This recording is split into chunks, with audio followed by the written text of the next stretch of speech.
ನಿಟ್ಟಿನಲ್ಲಿ ಇಂಧನ ಖಾತೆಯನ್ನು ಸಮರ್ಥವಾಗಿ ನಿಭಾಯಿಸಿದ ಹೆಗ್ಗಳಿಕೆ ಕೂಡ ಕೆಜೆ ಜಾರ್ಜ್ ಅವರದ್ದಾಗಿತ್ತು. ಇಂಧನ ಖಾತೆ ನಿರ್ವಹಿಸಿದಂಥವರಿಗೆ ಈ ಬಾರಿ ಡಿಕೆ ಶಿವಕುಮಾರ್ ಅವರ ಅಧಿಕಾರದ ಈ ಒಂದು ಕ್ಯಾಬಿನೆಟ್ನಲ್ಲಿ ಯಾವ ಖಾತೆ ಸಿಗುತ್ತೆ ಅನ್ನುವಂಥದ್ದನ್ನ ಕಾದು ನೋಡಬೇಕು. ಸದ್ಯ ಇವತ್ತು ಅವರು ಕೂಡ ಪ್ರಮಾಣ ವಚನವನ್ನ ಸ್ವೀಕಾರ ಮಾಡಲಿದ್ದಾರೆ. ವಸಂತ್, ಬಹಳ ಮುಖ್ಯವಾಗಿ KH ಮುನಿಯಪ್ಪ ಅವರನ್ನ ಕೂಡ ಗಮನಿಸ್ತಾ ಹೋಗಬೇಕಾಗುತ್ತೆ. ಯಾಕೆಂದರೆ ದೇವನಹಳ್ಳಿ ಕ್ಷೇತ್ರದಲ್ಲಿ ಸ್ಪರ್ಧೆಯನ್ನ ಮಾಡಿ ಗೆಲುವನ್ನು ಕೂಡ ಸಾಧಿಸಿದ್ರು.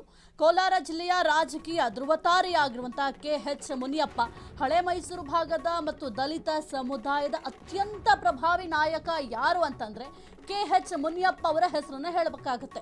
ಪ್ರಸ್ತುತ ಆಹಾರ, ನಾಗರಿಕ ಸರಬರಾಜು, ಗ್ರಾಹಕರ ವ್ಯವಹಾರಗಳ ಖಾತೆಯ ಸಚಿವರಾಗಿದ್ರು. ಇನ್ನು ಕೋಲಾರ ಲೋಕಸಭಾ ಕ್ಷೇತ್ರದಿಂದ ಸತತವಾಗಿ 7 ಬಾರಿ ಸಂಸದರಾಗಿ ಆಯ್ಕೆಯಾಗಿದ್ರು. 1991ರಿಂದ 2014ರವರೆಗೆ 7 ಬಾರಿ ಸಂಸದರಾಗಿದ್ದಂತಹ KH ಮುನಿಯಪ್ಪ ಅವರು ಕೇಂದ್ರ ಸರ್ಕಾರದಲ್ಲಿ ಹಲವು ಖಾತೆಗಳನ್ನು ಕೂಡ ನಿಭಾಯಿಸಿದಂಥ ಅನುಭವ ಕೂಡ ಇದೆ KH ಮುನಿಯಪ್ಪ ಅವರಿಗೆ.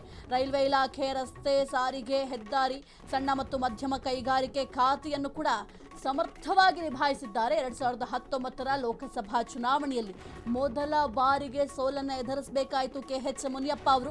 2023ರಲ್ಲಿ ದೇವನಹಳ್ಳಿ ಕ್ಷೇತ್ರದಿಂದ ಸ್ಪರ್ಧಿಸಿ ಮೊದಲ ಬಾರಿಗೆ ವಿಧಾನಸಭೆಯ ಪ್ರವೇಶವನ್ನು ಪಡ್ಕೊಳ್ತಾರೆ.